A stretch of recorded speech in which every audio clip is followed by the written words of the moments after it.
Hello, good morning mga mami. Ito gagawa tayo na crunchy ham and cheese roll. So, ito guys, may loaf bread tayo, may egg, may cheese, and may ham po tayo. So, ito gagawin natin sa loaf bread natin guys. So, ayan, i-press lang po natin. Ayan, magiging flat po siya. Ayan guys. Ayan, and then lagyan natin siya ng cheddar cheese. Ayan, spread lang po natin ng konti. Ayan, and then lalagyan natin siya ng ham. Bali, ito po yung breakfast ng aking mga alaga, guys. Ayan, i-fold natin yung ham natin, and then i-roll na natin dun sa bread natin, guys. Ayan. And then, i-dip po natin dun sa egg natin mamaya. So, i-roll ko lang muna lahat sila. So, 3 lang ang gagawin ko kasi breakfast lang po ng aking mga alaga.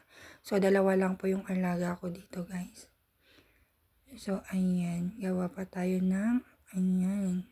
So, ito na nga, guys. I-dip na natin dun sa egg na beaten.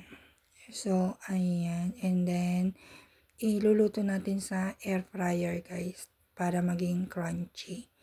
So, ayan. Ayan, lalagay natin sa air fryer. So, 160 lang yung ginamit ko guys. 160 degrees. So, ayan guys.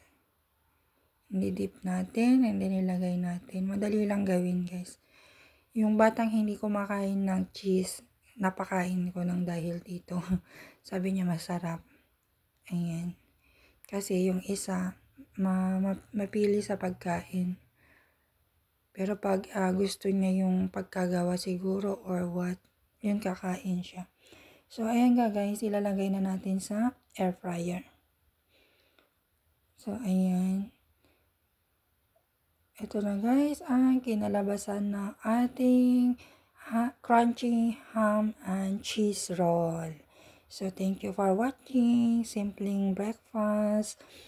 Ayan, salamat po sa inyong panonood guys. God bless. Ayan siya, crunchy na crunchy siya guys.